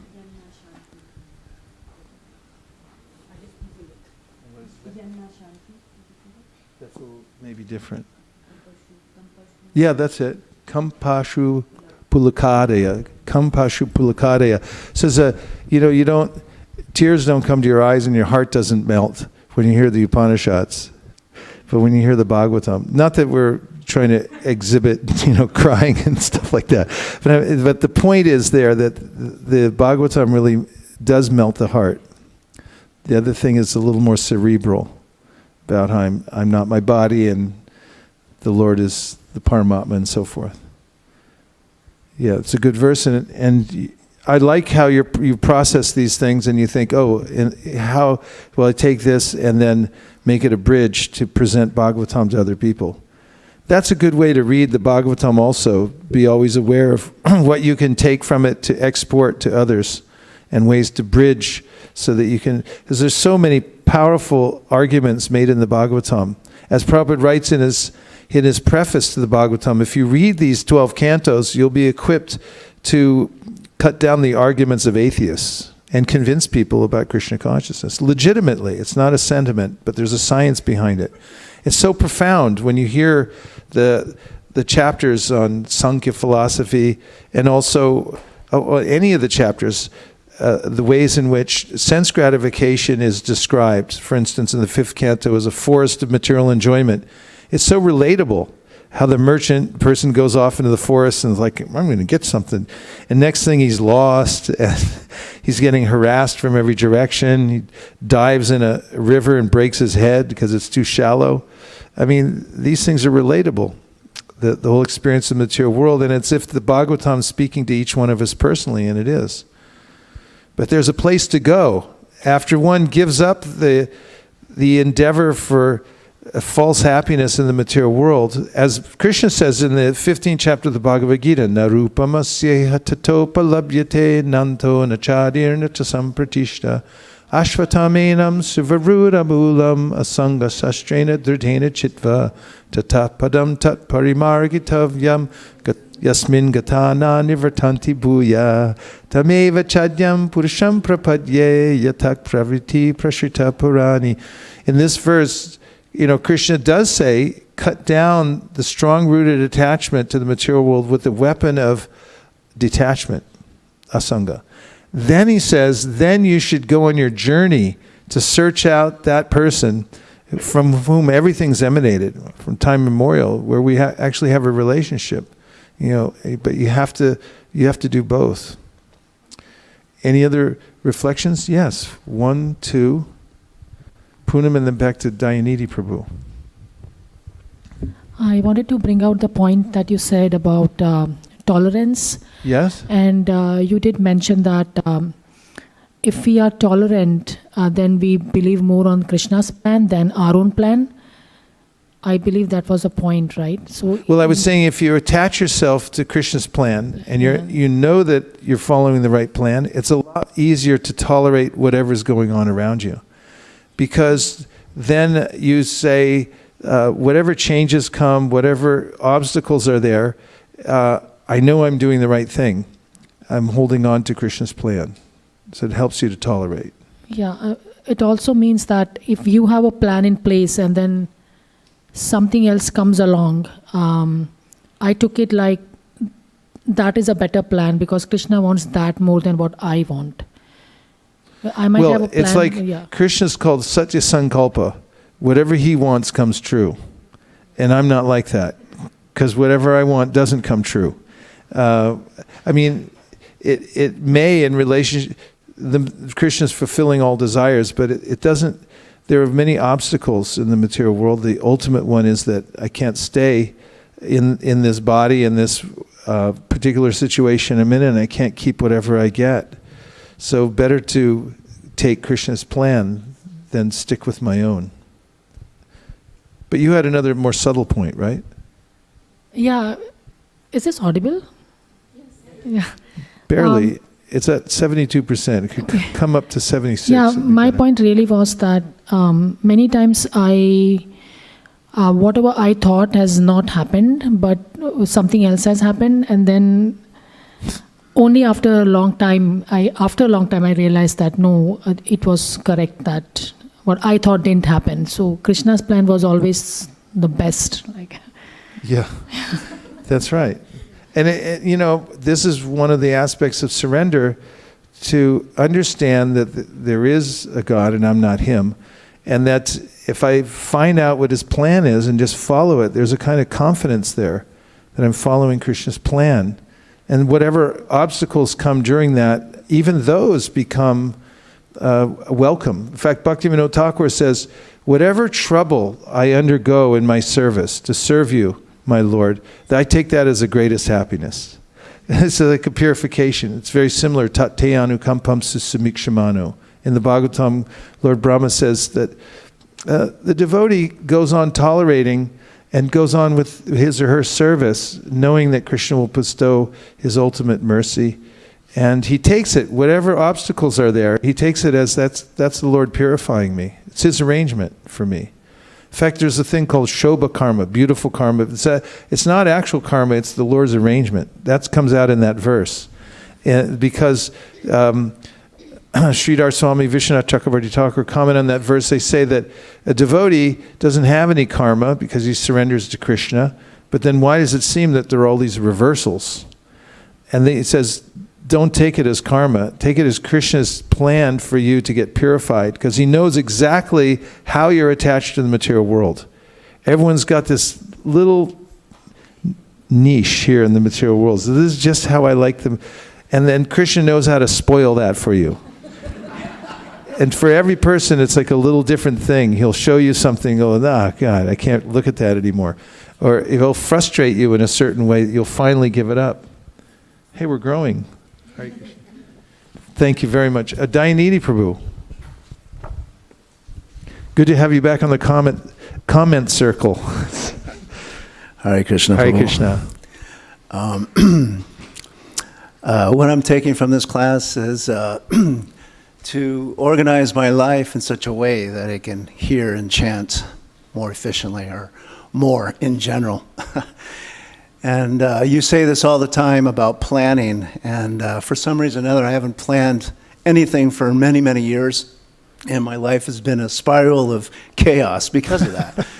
And it could be for many reasons, but anyway, won't get into that. But to organize my life in such a way that I can hear and chant is so important. And this plan that you gave about the 20 steps and how to overcome so many things that you were giving suggestions to do. I'm taking these up seriously now, writing and reading more and chanting more.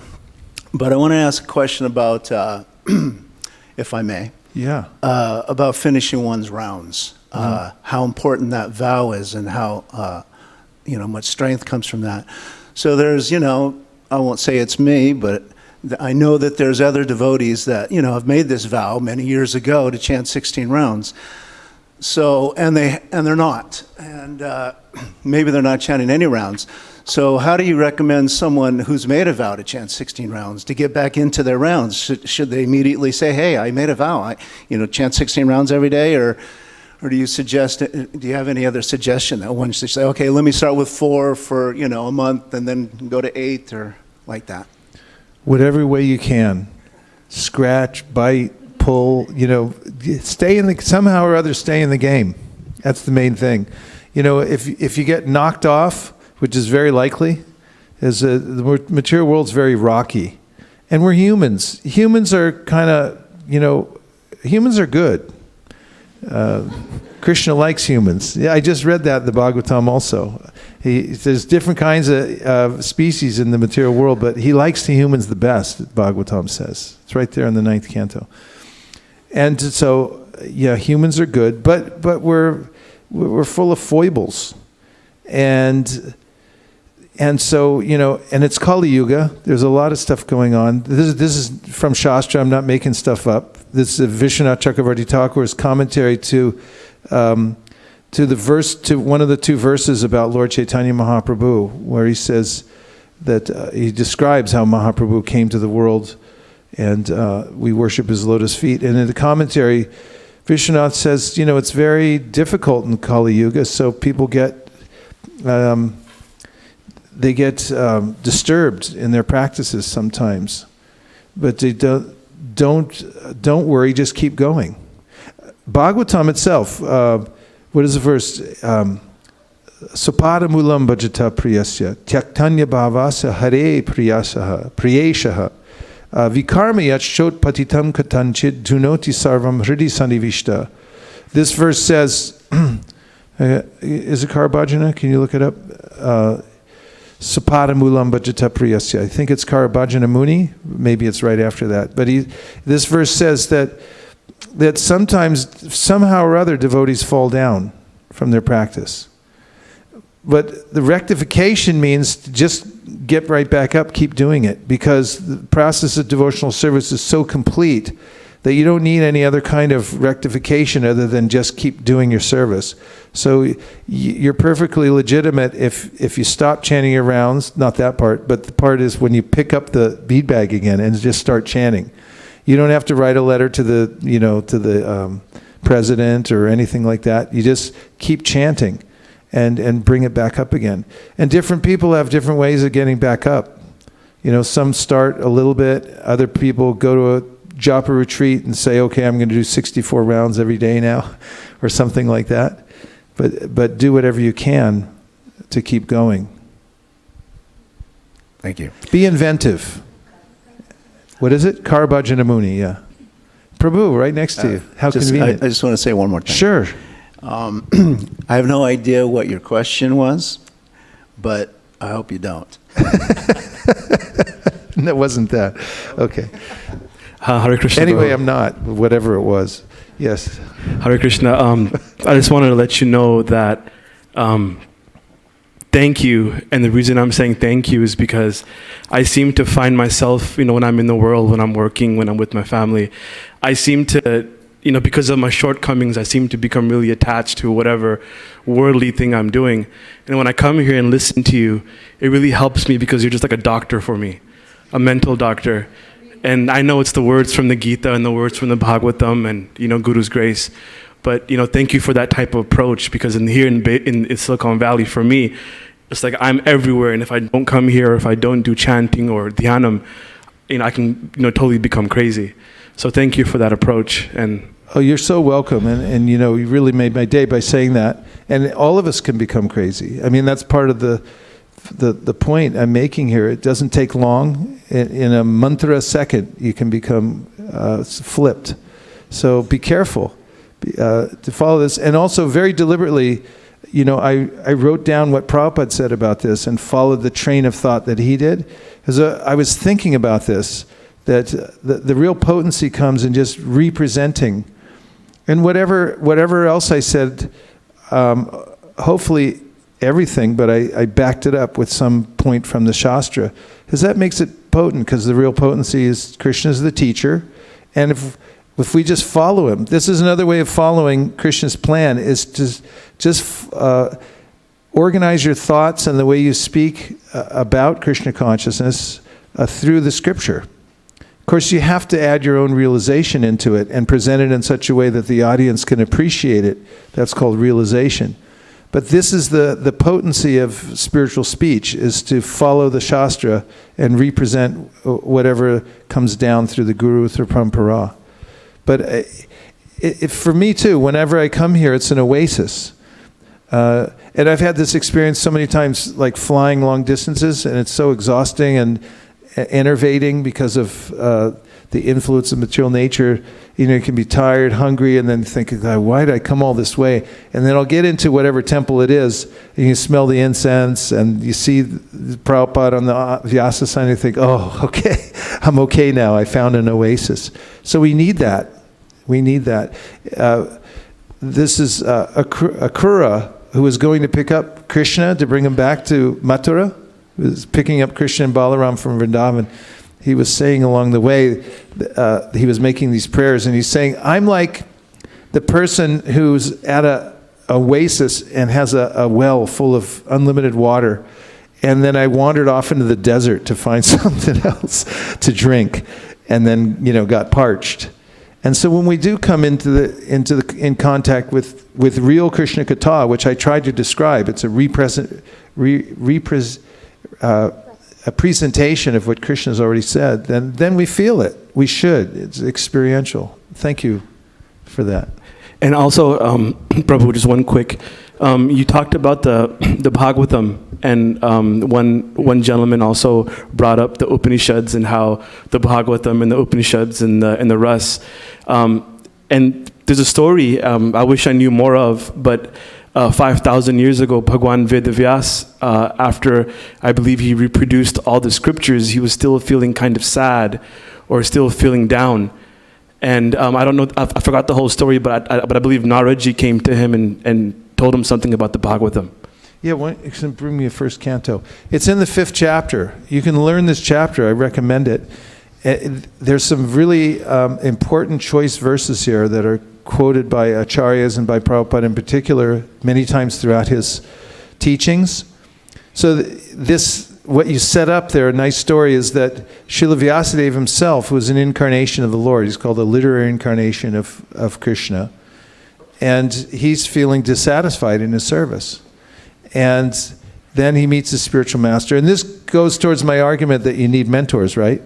Because if Vyasadeva needs a mentor, then I definitely need one, or 10 or 50. So now, what's the problem? We see here that Vyasadeva's feeling discouraged. So here, this beautiful verse says, Ata tvam sukhamasina upasinam brihatshrava devarshi praha viprarshim vina pani. Vina pani means he's holding in his hand. Pani means hand. Vina pani. He comes down to Vyasadeva holding the vina in his hand. And then you go down a little bit. So Sutta Goswami said, thus the sage amongst the gods, Narada, comfortably seated and apparently smiling, addressed the rishi amongst the gods, Vyasadeva. So it's such a nice scene. And the picture's there in the Bhagavatam also. So amongst these verses here in this section, there's one that very much fits into our conversation tonight, where Naradaji says to Srila Vyasadeva that whatever you desire to describe that's separate in vision from the Lord simply acts with different names and results to agitate the mind, just like a boat on one. Here it is, 1.5.14. Taton yata kinchana yad vivakshata pratag drishas tat krita rupa namabhi nakari chit kwapi chadushtita matir. Ha ha ha, very good, Norton. Labhe tavata hatanaur ivaspadam See, now the distractions here, they come even on our screen here. Kali Yuga. Whatever you desire to describe that is separate in vision from the Lord simply reacts with different names, with different forms, names, and results to agitate the mind as the wind agitates a boat which has no resting place. And this is interesting too, because you can see the subtlety in this, that Vyasadeva had already compiled all the Puranas. In fact, he had even done the Bhagavad Purana. But he hadn't gone deeply enough into topics about Krishna in Vrindavan. And therefore, Narada is saying, the only way you can actually satisfy the mind is hearing about Krishna. And so Vyasadeva, after this, he goes back into his trance, or goes into a trance. And there, he actually sees the pastimes of Krishna in Vrindavan. And then when he comes out of the trance, he speaks about it. He writes all the pastimes of Krishna, Samadhi Bhashya. And from there, by hearing that, especially in the 10th canto of the Srimad Bhagavatam, one can develop one's relationship with Krishna. And in the 10th canto of Bhagavatam, the argument is made by the demigods praying to Lord Krishna within the womb, Yene ravindaksha vimuktamaninas tvayasta bhava ravashudha budaya aruya krishnena parambaram tata patantyato nadirta yushmarangraya.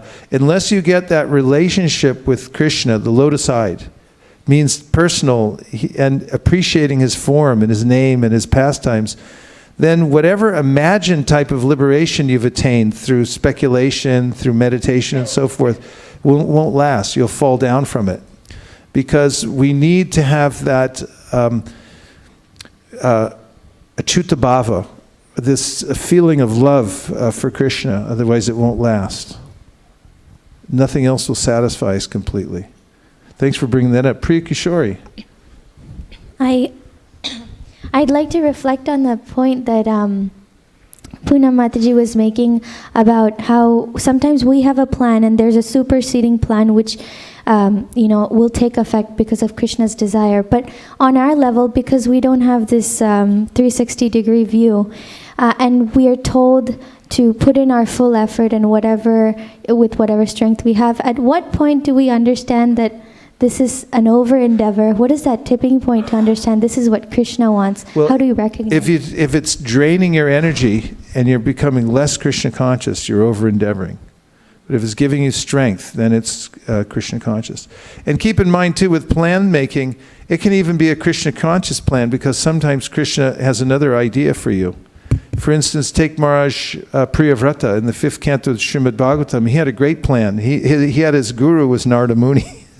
And Priyavrata's plan was to stay renounced his whole life and just totally go into devotional service. But Krishna had another plan. So what was it? Swayambhuva, his father, came and said, we need a temple president. And he was like, no thanks. And then Brahma came and said, yeah, you got to do this. Krishna wants it. And so Prabhupada mentions there that sometimes Krishna interrupts our own Krishna conscious practice. Not taking us into material practice, but gives us another kind of thing that we have to do in Krishna consciousness. So we have to stay tuned, and sometimes we don't see it until afterwards, but we still should maintain an attitude of flexibility. Even if we don't understand what the good in it was, this is called preparing yourself to go back to Godhead. Te anukampam susumikshamano bunjane evatma kritam vipakam hridvagvapurvir viradam namaste jiveta yomukti pade sadaya bhak. Sadaya bhak means to inherit the kingdom of God, you have to be submissive. And what is that submission? It is whatever Krishna is doing to me or doing with me, I accept that as his mercy. And even so-called bad things come, I take that as Krishna's mercy too. And if you tolerate everything and go through your life continuing your practice of Krishna consciousness, then what do you get? You inherit the kingdom of God. And that's not bad. So we're going to have a little kirtan before we end.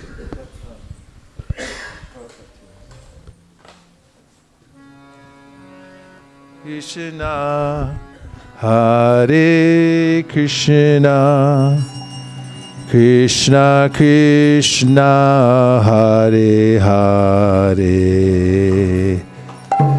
Hare Rama, Hare Rama, Rama Rama, Hare Hare.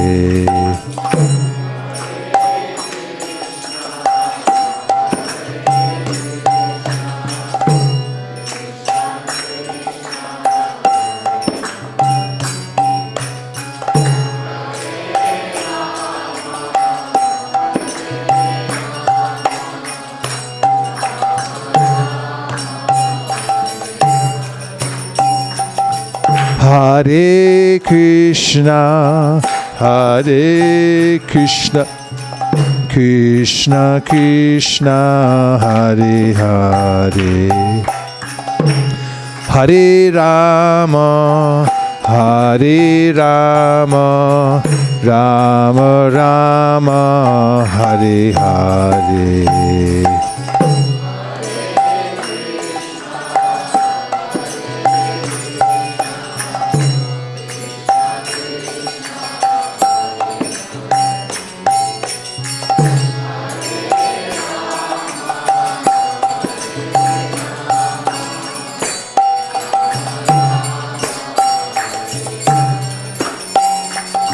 Hare Krishna, Hare Krishna, Krishna Krishna, Hare Hare.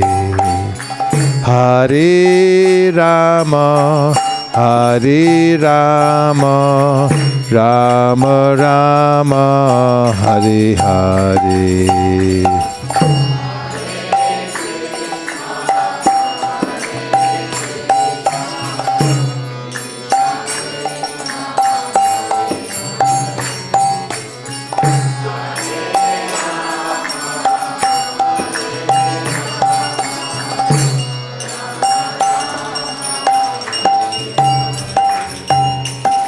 Hare Krishna, Hare Krishna, Krishna Krishna, Hare Hare. Hare Rama, Hare Rama, Rama Rama, Hare Hare.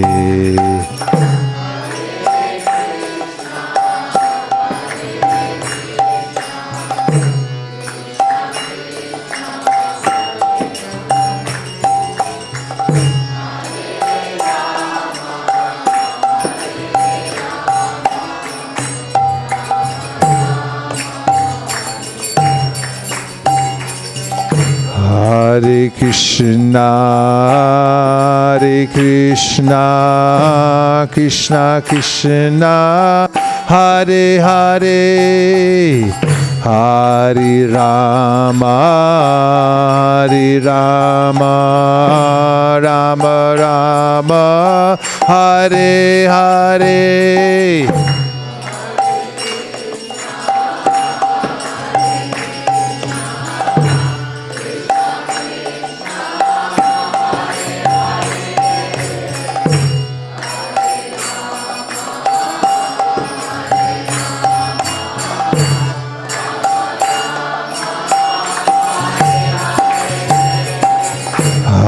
Hare Krishna, Hare Krishna, Krishna Krishna, Hare Hare.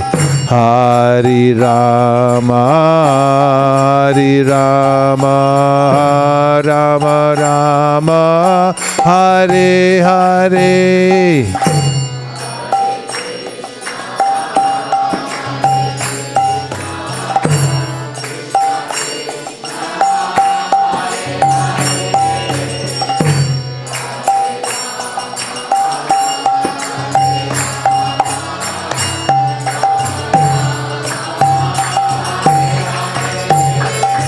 Hare Krishna, Hare Krishna, Krishna Krishna, Hare Hare. Hare Rama, Hare Rama, Rama Rama Hare Hare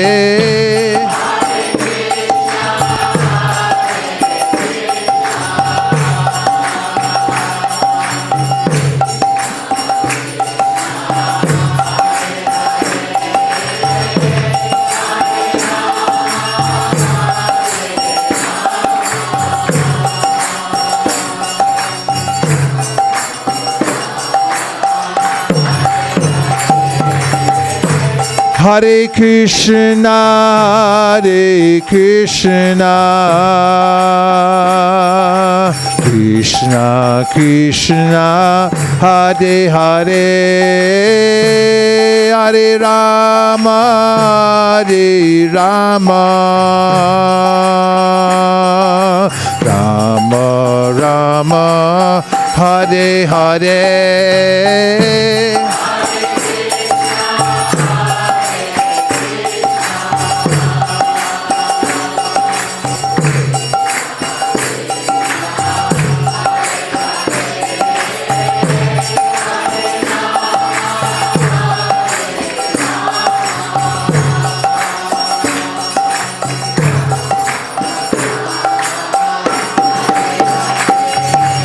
Hare Krishna, Krishna Krishna, Hare Hare, Hare Rama, Rama Rama, Hare Hare.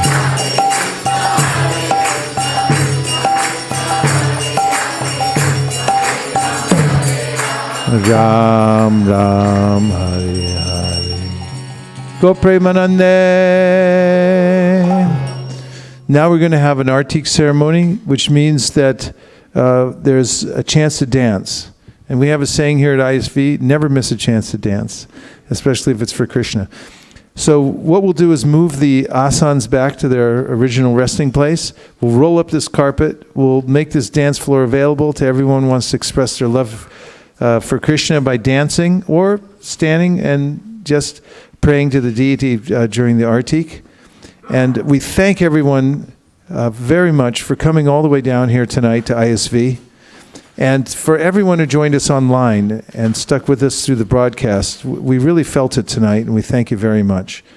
Gaur Premanande Vancha Kalpdarvishcha Kripasanabhevacha Patitanam Pavanibhyo Vaishnavebhyo Namo Namaha Nantakodi Vaishnaviti Ki Jai.